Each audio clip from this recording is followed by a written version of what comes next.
Mesdames et messieurs, bonsoir et bienvenue à une nouvelle édition de Direct. On va passer en revue les dernières nouvelles locales et nous avons le plaisir d'accueillir dans le studio Madame Hoda Yassa. Vous êtes présidente de l'Union des femmes investisseurs arabes, c'est ça? Exactement. Alors, bienvenue sur Nile TV International. Vous allez analyser toutes les nouvelles qu'on va présenter, dont on va commencer par une nouvelle d'une rencontre entre le président Abdel Fattah el-Sisi qui a enjoint d'effectuer des études minutieuses sur les projets de dessalement de l'eau de mer en intégration avec le système adopté actuellement par l'État pour l'utilisation et la gestion des ressources en eau disponibles visant à atteindre l'utilisation maximale possible. Ceci est intervenu lors de la réunion du président avec le Premier ministre Mostafa Madbouli et un nombre de ministres et de responsables pour examiner les plans de l'État dans le domaine de dessalement d'eau. Madame Hoda Yassa, alors là, la semaine dernière, le président a inauguré une grande station de dessalement d'eau, c'était à Bahr el-Bakr. Aujourd'hui, il analyse ce sujet et le discute avec le Premier ministre. Comment vous voyez ces projets de dessalement de l'eau? Quelle est l'importance? Premièrement, je vous remercie beaucoup pour cette invitation à l'édition. Vraiment, c'est très important et c'est essentiel. Ce n'est pas seulement de l'importance, mais c'est vraiment quelque chose d'essentiel. Ça va aider vraiment pour le développement continuel, surtout sur le niveau industriel, pour les usines, pour les terres, pour les plantes, pour les nouveaux projets qu'ils font sur les cités de location. C'est très important d'avoir l'eau et c'est une façon que personne ne peut, comment dire, nous tordre le cou. Non, on est nous les responsables de nos décisions et on sait comment le faire. On ne donne pas l'occasion à quelqu'un de diriger notre futur. Surtout que le président est en train de faire des grands projets qui ont changé l'image de l'Égypte. Oui. Et l'image de l'Égypte ne peut pas se changer que si vraiment on a l'industrie, on a l'agriculture, on a le logistissement. Si tout ça est vraiment prêt et réalisé pour le peuple, je pense que c'est le grand succès qu'on peut réaliser dans notre pays. Et ça, c'est très clair par les résultats qu'on a eus sur le niveau mondial, qu'ils ont dit sur le développement économique que l'Égypte a réalisé durant 2020. Et je pense que ça, c'était un très grand succès, que tout le monde a vu que maintenant l'Égypte se développe jusqu'à ce niveau et devient parmi les pays les plus développés économiquement. Et qu'on soit choisi parmi ces pays-là, vraiment, c'est un honneur pour tous les Égyptiens, pas seulement pour le président, pour notre armée, pour le peuple égyptien. Vraiment, on sent ça surtout quand on part dehors. Je viens de venir de Dubaï. J'étais là-bas pour une visite de travail. Vraiment, j'ai senti beaucoup de fierté. Je me suis sentie très fière d'entendre tout le monde me parler sur l'importance de l'Égypte aujourd'hui et comment tout le monde est très intéressé à venir et investir dans notre pays. Ça vient de quoi? Des infrastructures qu'on a, du développement que le président fait, des projets immenses qu'ils font. Je pense que ça, c'est une des résultats très importants qu'on a pu réaliser, et surtout la destination de l'eau. Ça va beaucoup aider sur ce niveau-là. Très bien. Là, vous venez de mentionner un point très important, c'est attirer les investissements étrangers en Égypte. Alors là, l'État est en train de préparer le terrain, c'est-à-dire, comme vous venez de dire, par le biais de l'infrastructure et tout ce qui est route, ponts, industrie, zones industrielles, etc. Exactement. Tout ça, on a besoin de l'eau. D'où vient l'importance? C'est là où je dis que l'eau est très importante, avec ces grandes infrastructures, avec ces gros projets qui viennent pour l'Égypte, des projets vraiment extraordinaires. Par exemple, comme Union des femmes investisseurs arabes, on a notre événement, la grande conférence annuelle qu'on fait du 2 au 5 novembre prochain.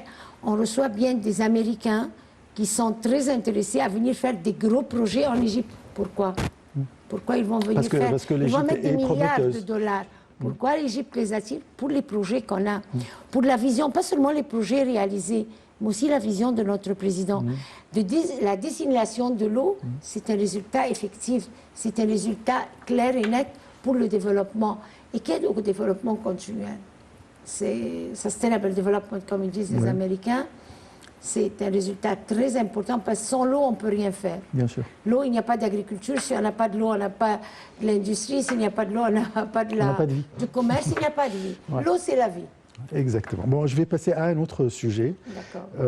C'est concernant une visite très importante de la part du ministre égyptien des Affaires étrangères, Samer Shoukry, en Russie, où il a confirmé qu'il s'était mis d'accord avec le côté russe pour activer la coopération dans les domaines de l'énergie nucléaire, d'échanges commerciaux et du tourisme. Shoukry s'exprimait lors d'une conférence de presse conjointe avec son homologue russe Sergei Lavrov dans la capitale russe Moscou. Interrogé sur la cause palestinienne, Samer Shoukry a affirmé la nécessité de mettre fin au conflit arabo-israélien et de soutenir la résolution de 2 États, appelant à la nécessité de parvenir à une solution globale et juste pour la cause palestinienne.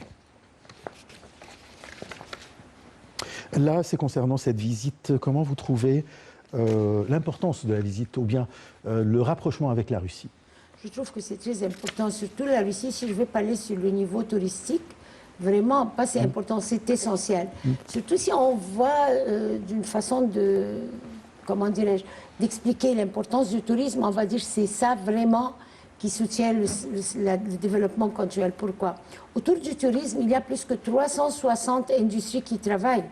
Toutes choses se vendent pour le tourisme. Les détergents, les peintures, le vitre, les nourritures, les plantes, les moquettes, tout se vend dans les... Alors, c'est vraiment une rôle très importante pour tout ce qui est développement industriel, l'industrie du tourisme.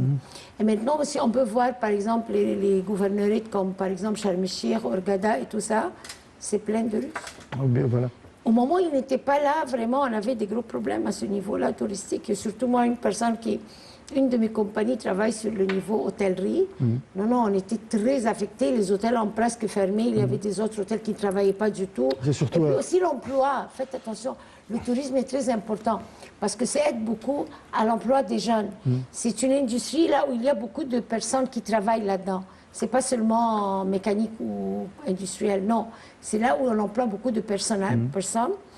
Et toujours, moi, je dis que pour combattre le terrorisme, par exemple, ou n'importe quoi, on le combat avec le développement. Ce n'est pas seulement avec le fusil. Bien sûr. Alors, le tourisme, quand on donne le support au tourisme, on attire les touristes européens ou, comme vous dites, les Russes, ça, vraiment, ça va aider pour l'emploi. Et l'emploi va aider pour le développement et va combattre tout ce qui est pas d'emploi et tout ce qui est terrorisme. Bien sûr. Là, on a mentionné que le chef de la diplomatie égyptienne a traité de la question de la cause palestinienne. Oui. Comment la Russie peut aider à faire bouger la situation en Palestine? Sûrement, la Russie est une très grande force politique. Et si on arrive à les gagner, bien, tous les Arabes, on va beaucoup gagner. Ils sont influençables, ils ont beaucoup d'influence sur le niveau mondial. Et je pense que d'attirer leur appui, c'est quelque chose d'urgent et très important. Surtout que la Russie est en relation très forte avec la Chine. La Chine qui représente aujourd'hui une force vraiment très existante sur le terrain. Oui, voilà. Alors, les deux forces, est-ce qu'ils peuvent faire pression contre Israël? Ils peuvent faire grande pression, surtout que aussi, la Chine a beaucoup de pression économique sur les pays. Bien sûr. Ils sont partout, leurs produits sont partout, leur industrie est partout.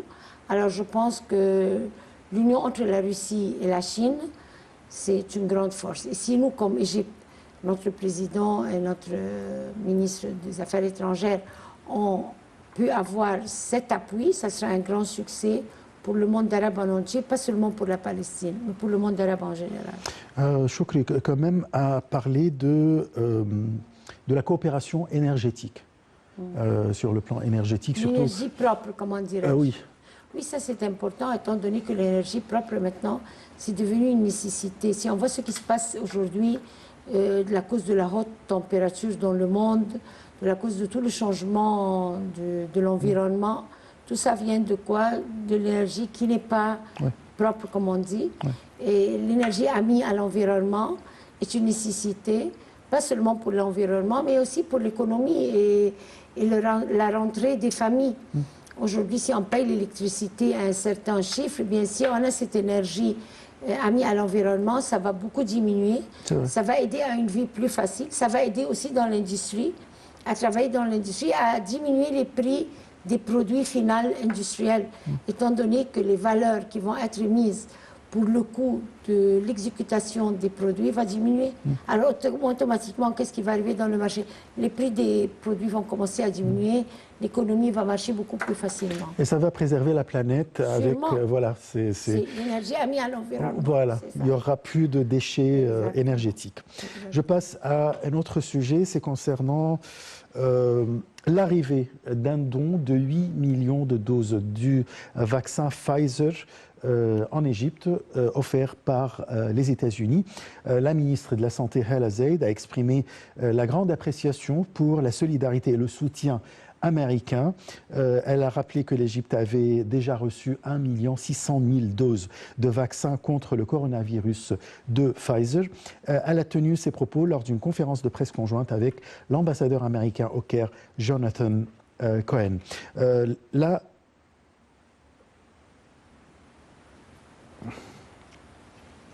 Madame Hoda, là, l'Égypte a reçu beaucoup de genres de vaccins, soit chinois, soit anglais, et maintenant voilà Pfizer des États-Unis. Qu'est-ce que ça signifie? Ça signifie d'une façon très simple que tout le monde entier essaye de mettre main dans la main avec l'Égypte. Respect pour l'Égypte, appréciation pour l'Égypte. Essayer de collaborer d'une façon diplomatique. Ça, c'est la diplomatie, comment dirais-je, la diplomatie un peu indirecte pour vraiment attirer une coopération sérieuse avec l'Égypte. Ça veut dire que tout le monde aujourd'hui, de nos jours, après tout le développement que notre président a fait sur les lois, sur l'économie, le plan économique, ils ont beaucoup apprécié, ils essayent vraiment de collaborer d'une façon très sérieuse. Et là, avec toute la quantité de...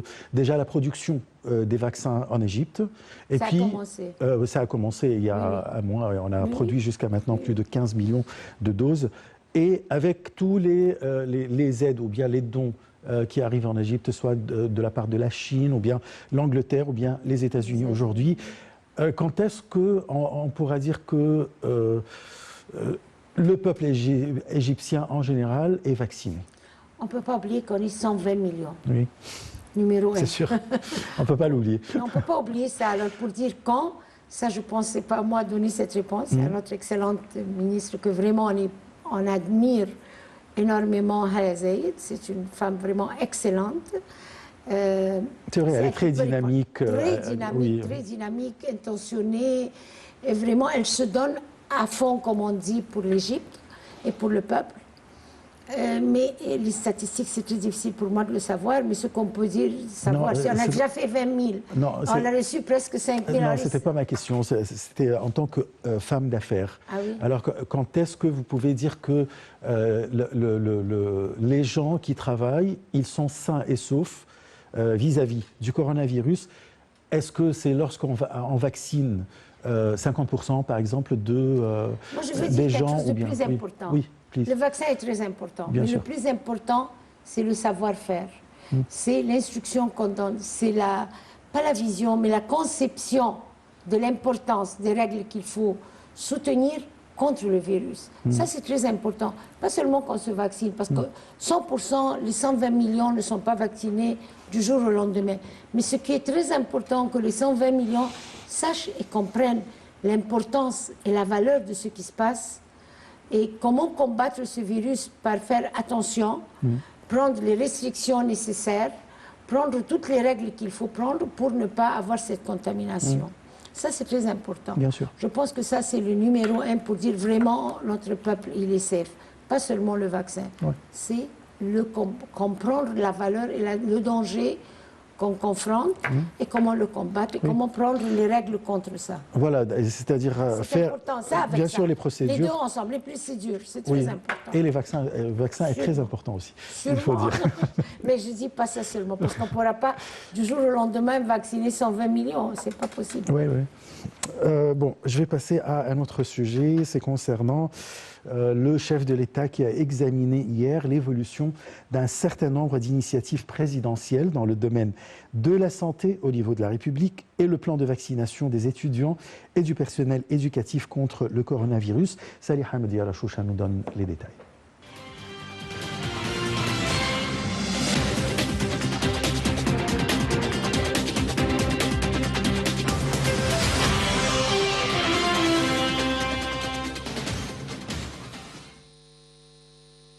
Le président Abdel Fattah el-Sisi s'est réuni dimanche avec le conseiller du président de la République pour les affaires de santé et de prévention, Dr Mohamed Awad Taghiddine. La réunion a porté sur l'évolution d'un certain nombre d'initiatives présidentielles dans le domaine de la santé au niveau de la République. Le chef de l'État a discuté des efforts déployés pour fournir les derniers équipements et dispositifs médicaux allemands, surtout en ce qui concerne les ambulances et les voitures équipées pour les soins intensifs utilisés pour transporter les patients aux hôpitaux pour le traitement. Le président Al-Sisi a également discuté des voitures équipées pour examiner et diagnostiquer les patients dans le cadre de diverses initiatives de santé, notamment Vie décente, ainsi que les convois médicaux et 100 millions de personnes en bonne santé. Le chef de l'État a dirigé de bien préparer les équipements au plus haut niveau technique et médical dans diverses spécialités, sur tous les cas de santé des femmes, afin de fournir le plus grand nombre de services possibles aux citoyens dans diverses régions couvertes par les initiatives présidentielles en matière de santé au niveau de la République. Cette réunion a également porté sur le suivi du plan de vaccination des étudiants et du personnel éducatif contre Covid-19 et a souligné l'importance d'achever rapidement la vaccination de tous les étudiants universitaires et des travailleurs du secteur de l'éducation en tenant compte de respecter pleinement toutes les précautions préventives dans le but d'assurer la sécurité pour tous.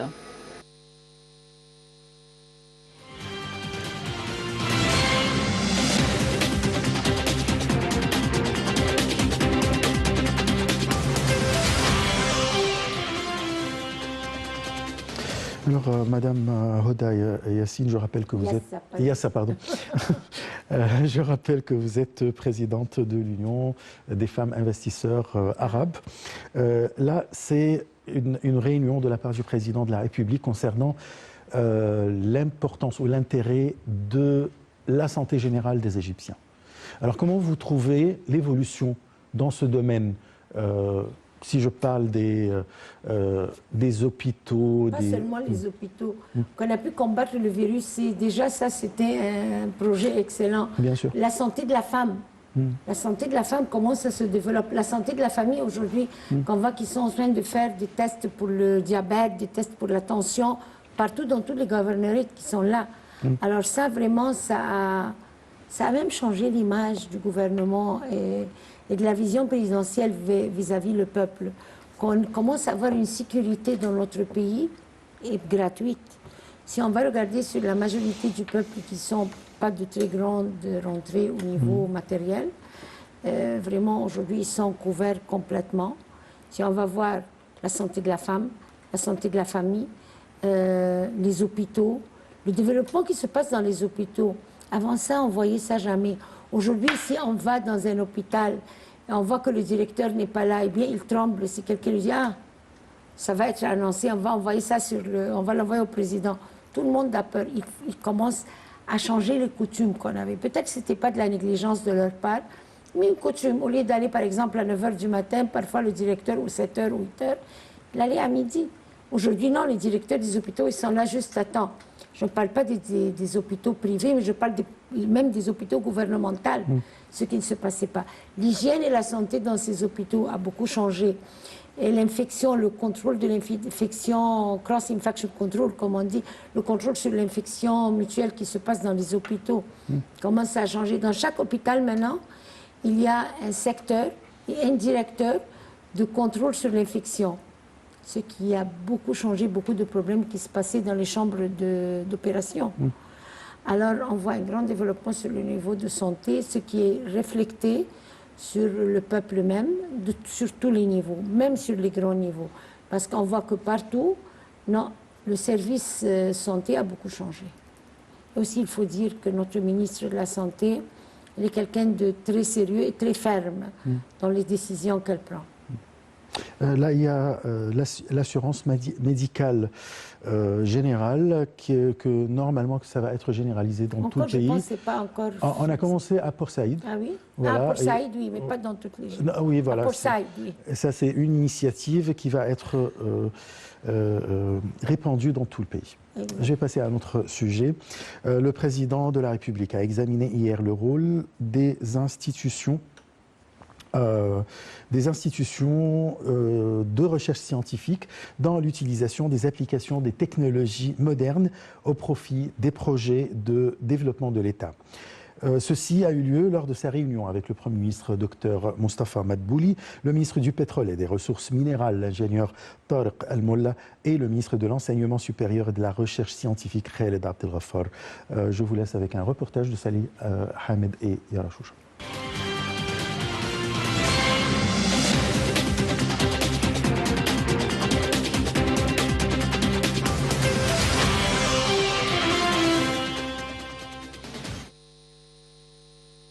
Le président Abdel Fattah el-Sisi s'est réuni dimanche avec le Premier ministre Moustapha Madbouli, le ministre du Pétrole et des Ressources minérales, l'ingénieur Tariq Al-Molla, et le ministre de l'Enseignement supérieur et de la Recherche scientifique, Khaled Abdel Ghaffar, pour discuter du rôle des institutions de recherche scientifique dans l'utilisation des applications des technologies modernes au profit des projets de développement de l'État. Dans ce contexte, le président a dirigé d'augmenter les contributions du système de recherche scientifique aux fins du processus de développement global du pays, en plus d'augmenter les allocations de soutien dans ce cadre, afin de développer les secteurs de l'État et de formuler des solutions scientifiques pour divers défis et problèmes, en tenant compte du développement continu des différents services de recherche fournis par les centres et les instituts spécialisés pour répondre aux besoins croissants de développement. Le ministre de l'Enseignement supérieur a présenté le rôle des centres et des instituts de recherche en ce qui concerne les plans de développement au niveau de l'État, comptant 11 centres de recherche ainsi que plus de 300 centres et unités de recherche affiliés aux ministères et organismes, en plus de certaines entreprises et usines. Dans ce même contexte, la réunion a mis la lumière sur le modèle de l'Institut de recherche pétrolière du ministère de l'Enseignement supérieur et de la Recherche scientifique et la coopération avec le ministère du Pétrole. D'ailleurs, le ministre du Pétrole a passé en revue les mesures d'approvisionnement des industries pétrolières et nationales en études, des recherches scientifiques, des conseils, des services analytiques et techniques et de la formation des cadres dans diverses activités dans les secteurs du pétrole et du gaz naturel. Les efforts conjoints des ministères de l'Enseignement supérieur et du Pétrole ont également été présentés afin de servir les objectifs du développement durable et suivre le rythme des tendances de l'État avec les développements de la transformation numérique.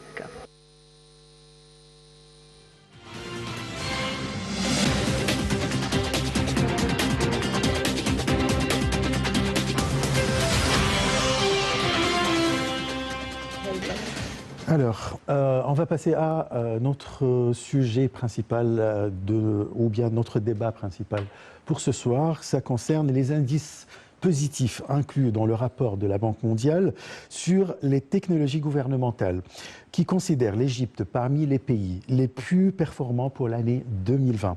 L'Égypte a atteint un haut niveau dans tous les domaines d'évaluation, ce qui reflète les efforts que l'État entreprend actuellement dans le domaine de la transformation numérique dans divers secteurs.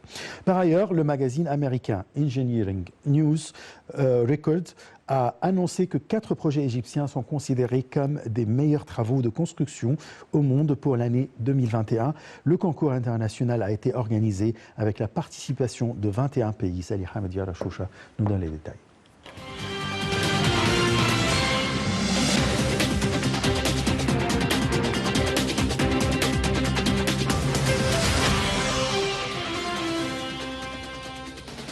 Le gouvernement égyptien a salué les indices positifs inclus dans le rapport de la Banque mondiale, considérant l'Égypte parmi les pays les plus performants pour l'année 2020 et a examiné les scénarios attendus pour la performance et les indices de l'économie au cours de la période à venir, ainsi que l'approbation de plusieurs décisions et projets de loi. La revue américaine Engineering News Records, spécialisée dans la couverture des réalisations des projets de construction dans le monde entier, a annoncé que les projets égyptiens ont été considérés comme des meilleurs travaux de construction au monde pour l'année 2021. La réussite de l'Égypte dans la compétition de cette année et celle qui l'a précédée reflètent un témoignage international de la réussite de la volonté égyptienne de mettre en œuvre des projets géants dans divers domaines et en un temps record. L'Égypte a été le seul pays du concours à avoir remporté 4 prix parmi une liste de 30 projets. Elle a remporté le meilleur projet international dans la catégorie des projets d'eau et d'assainissement pour le projet usine de traitement d'eau de Bahr el-Bakr, ainsi que le projet de restauration et de documentation du temple juif Iliao Ambi à Alexandrie, qui a été mis en œuvre sous la supervision de l'autorité d'ingénierie des forces armées, meilleur projet international dans la catégorie des projets de transport et de chemin de fer pour le projet de métro, la 3e ligne phase 4B, et le prix du meilleur projet international dans la catégorie des projets de bâtiments gouvernementaux sur le projet de bâtiment du Parlement dans la nouvelle capitale administrative, qui a été mis en œuvre sous la supervision de l'autorité d'ingénierie des forces armées.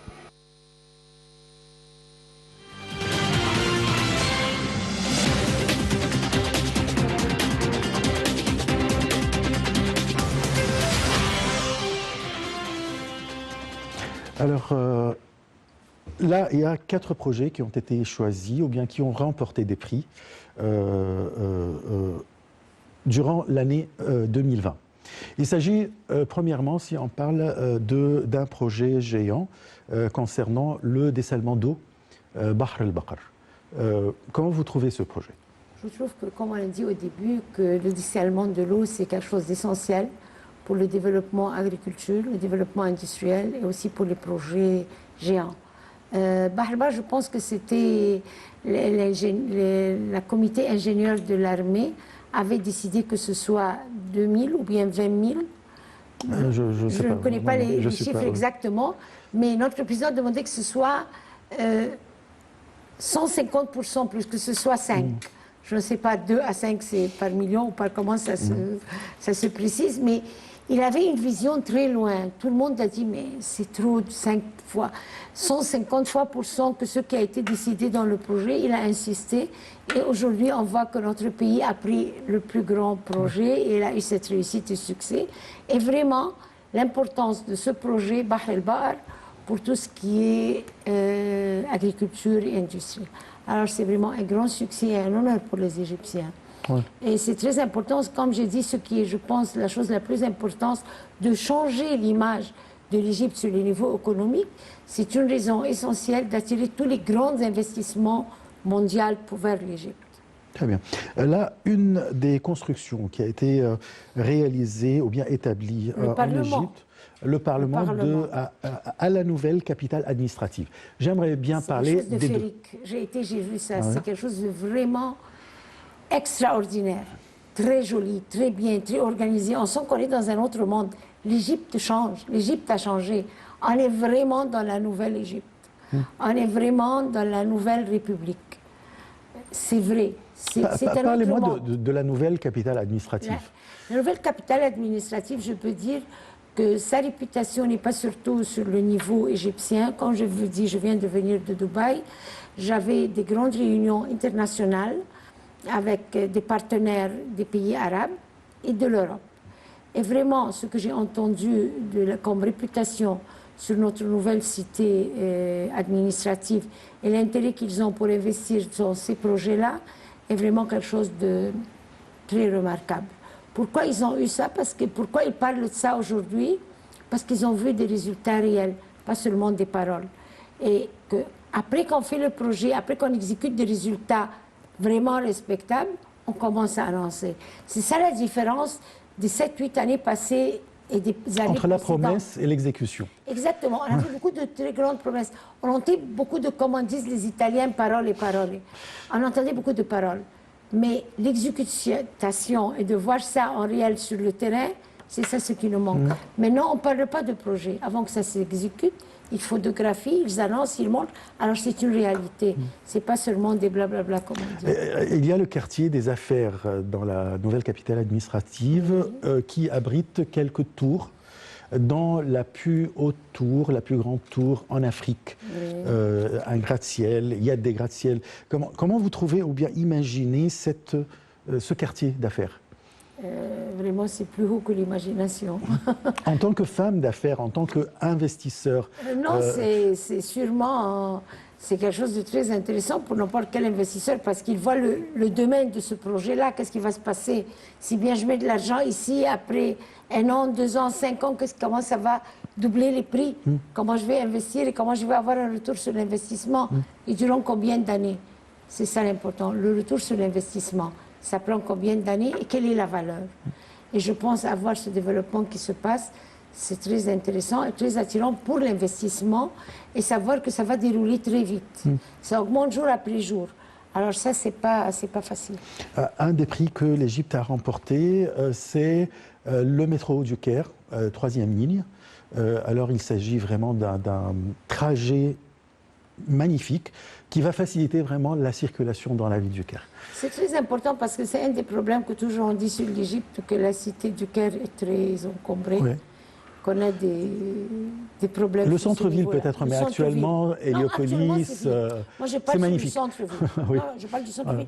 Et puis les idées anciennes que les gens ont sur l'Égypte et sur le Caire. Parce que pas tout le monde est venu au même moment et ils ont vu les résultats aujourd'hui.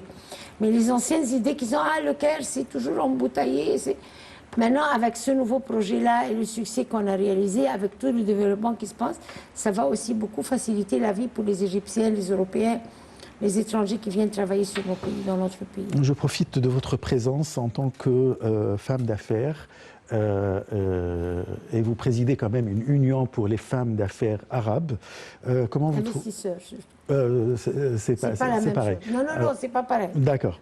En 2 secondes, parce qu'on n'a plus de temps, comment vous voyez l'avenir de l'investissement en Égypte? Je trouve que l'Égypte sera un des premiers pays pour attirer l'investissement. Très bien, je vais tirer cette phrase pour terminer notre émission. Je vous remercie beaucoup, Madame Hodayassa. Je rappelle que vous êtes présidente de l'Union des femmes investisseurs arabes. Je vous remercie, chers téléspectateurs. On se donne rendez-vous demain à la même heure pour une nouvelle édition de Direct. Au revoir.